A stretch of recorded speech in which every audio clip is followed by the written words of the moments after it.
chegamos agora na parte que eu sei que você gosta, na parte da matéria onde o Oda vai falar sobre o ciclo do nitrogênio, que é o bicho-papão dos ciclos biogeoquímicos.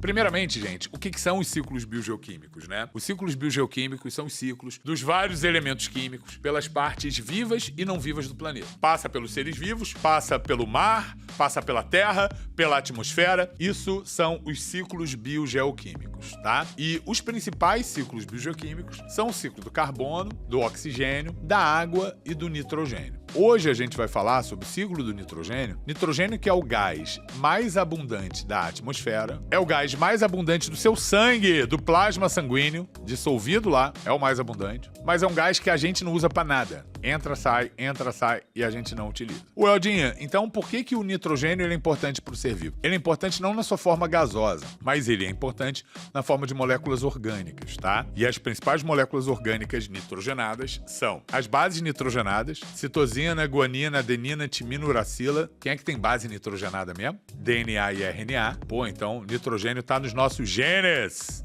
de DNA. E o nitrogênio está presente no grupamento amino do aminoácido que compõe proteínas. Então, o nitrogênio ele está no DNA, ele está no RNA, ele está na proteína, gente. É importante demais.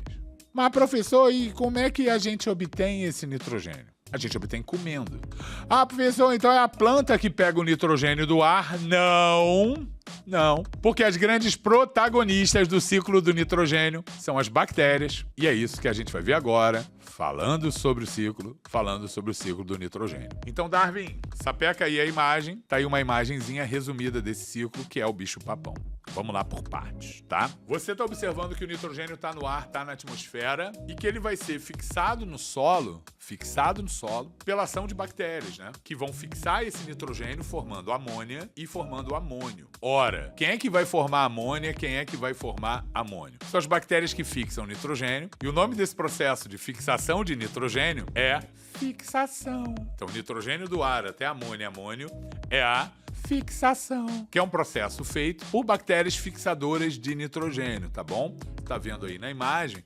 Bactérias que podem estar associadas a leguminosas ou não, que podem ser, bactérias Rhizobium, Azotobacter ou cianobactérias, entendeu? A maior parte das plantas não usam a amônia. A maior parte depende ainda da formação do nitrato. Então, essa amônia e amônio vão ser convertidas em nitrito, é a nitrosação, feita por bactérias nitrosomônas, e o nitrito vai a nitrato, que é a nitratação feita pela Nitrobacter, bactéria também. E de amônia até nitrato, ou seja, nitrosação mais nitratação, seria nitrificação, feita por bactérias nitrificantes, nitrosomonas e Nitrobacter. Beleza? Uma vez que é formado o nitrato, a maior parte das plantas absorve o nitrato, usa o nitrato para fabricar aminoácido base nitrogenada, e isso chega até nós animais, até os decompositores via cadeia alimentar. Beleza? A plantinha assimila esse nitrato do solo e usa para fabricar aminoácido e base nitrogenada. Odinha, como é que a gente agora devolve para o solo esse nitrogênio? A resposta é mijando, cagando ou morrendo. Porque quando a gente faz pipi, totô ou morre, os fungos e bactérias decompõem a matéria orgânica, gerando novamente amônia no solo, e essa decomposição que gera amônia é chamada amonificação. Show? E aí o ciclo volta ali no solo. Pera aí, Odinha, vamos lá, hein? Nitrogênio do ar até amônia é a fixação. Amônia até nitrito, nitrosação. Nitrito até nitrato, nitratação. Nitrosação mais nitratação, nitrificação. Beleza? E quando há decomposição gerando amônia, matéria orgânica para amônia, amonificação. Só tá faltando te explicar aqui no esquema que algumas bactérias usam o nitrato e liberam o N2 para o ar. Ora, se a produção do nitrato foi a nitrificação, a degradação do nitrato será a desnitrificação, processo feito por bactérias desnitrificantes. Tudo bem? Tudo bem? Então, esse esquema aqui é importante e tem que saber, gente, o significado de cada uma dessas palavras. Fixação, nitrosação, nitratação, nitrificação, amonificação e desnitrificação. Cai muito no vestibular? Enem, tudo quanto é lugar. Então tem que saber. Além do que eu acabei de explicar, né? Sempre que a gente fala de ciclo do nitrogênio, a gente fala também sobre as leguminosas. professor, a mamãe sempre falou, né? É importante comer legume, cenoura, beterraba. Mas não é esse legume que a gente tá falando. As leguminosas, gente, são plantas que têm vagens. Vagem, sabe? São 3 famílias botânicas, tá? Que a gente chama, em termos gerais, de leguminosas, que têm vagens, que são Caesalpiniaceae, Fabácea e Mimosácea. Todas elas têm vagens e todas elas têm uma outra coisa muito especial, que são nódulos nas raízes que abrigam bactérias Rhizobium. Só pra lembrar, né? Me diz aí algumas plantas importantes que têm vagem. Vagem, ervilha, feijão, lentilha, grão de bico, lelê? Tudo isso é leguminosa. E por que é especial, né? Por que esses nódulos nas raízes são especiais? Bora lá, Darwin. Bota aí a imagenzinha, por favor, da raiz da leguminosa. Tá vendo as pelotinhas, um trocinho marrom aí na raiz da leguminosa? São nódulos, gente, que abrigam as bactérias Rhizobium, como eu tava te dizendo. Essas bactérias Rhizobium, elas fixam nitrogênio. Opa! Então a bactéria Rhizobium continuamente vai dar para a leguminosa nutriente nitrogenado. E ela vai receber em troca matéria orgânica da leguminosa. É uma relação de mutualismo, mais. De forma aprofundada, as leguminosas também, elas têm nas suas raízes a chamada leg-hemoglobina, uma proteína que armazena oxigênio. E aí vai ser importante porque como a leguminosa armazena oxigênio, nesses nódulos, você cria um meio que não tem oxigênio, um meio anaeróbico, que é o meio ideal para a Rhizobium sobreviver. Essa é uma outra vantagem que a Rhizobium ganha, além da matéria orgânica. E isso acaba sendo importante porque é importante para a leguminosa, um mutualismo, mas é importante para a gente, que quem aí é vegetariano, quem aí é vegano, sabe a importância de um hambúrguer de soja, de uma carne de soja, de um hambúrguer de feijão, grão de bico, falafel de grão de bico, né? A principal fonte de proteína vegetal são as leguminosas, justamente por essa associação com as bactérias Rhizobium. Beleza? E, por fim, a gente pode usar também leguminosas para o aumento da fertilidade do solo. E sempre que a gente faz isso, né, usa leguminosa para o solo ficar mais fértil, a gente faz um processo chamado adubação verde. Suave? Então, vocês viram, né, que o ciclo do nitrogênio tem como grandes protagonistas as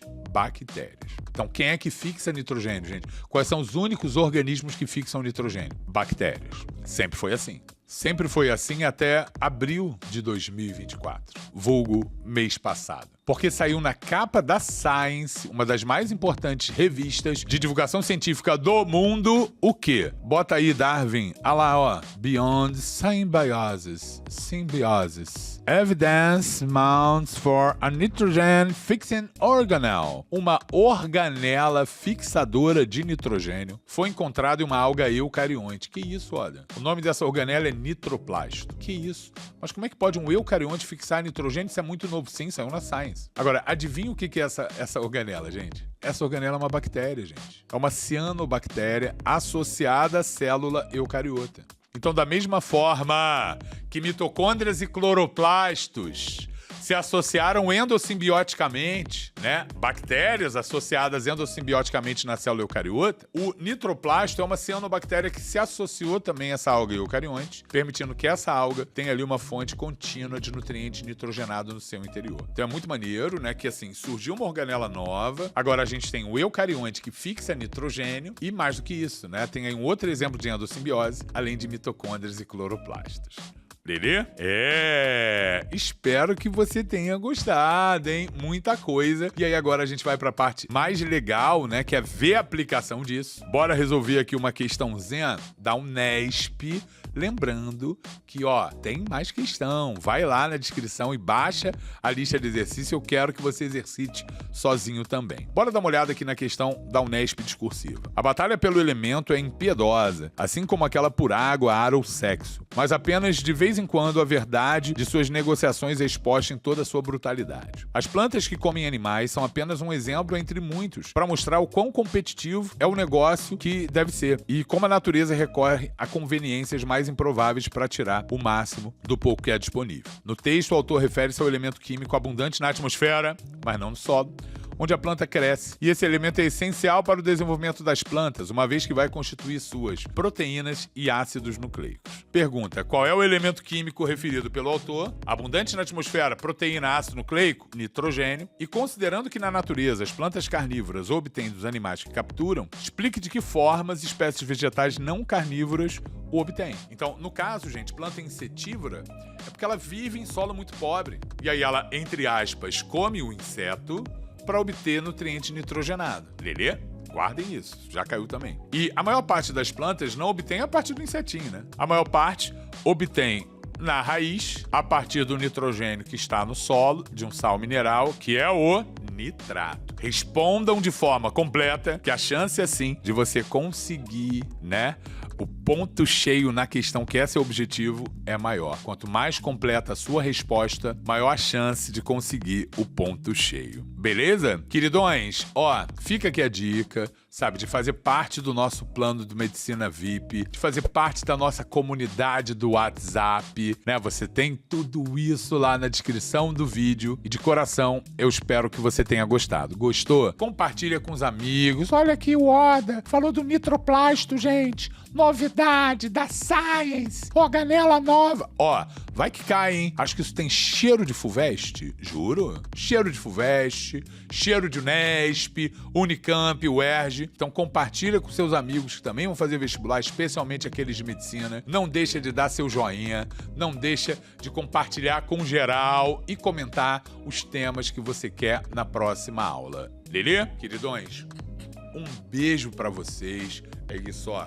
Esse jaleco ano que vem vai estar no teu peito e você vai conseguir passar em medicina. Amém?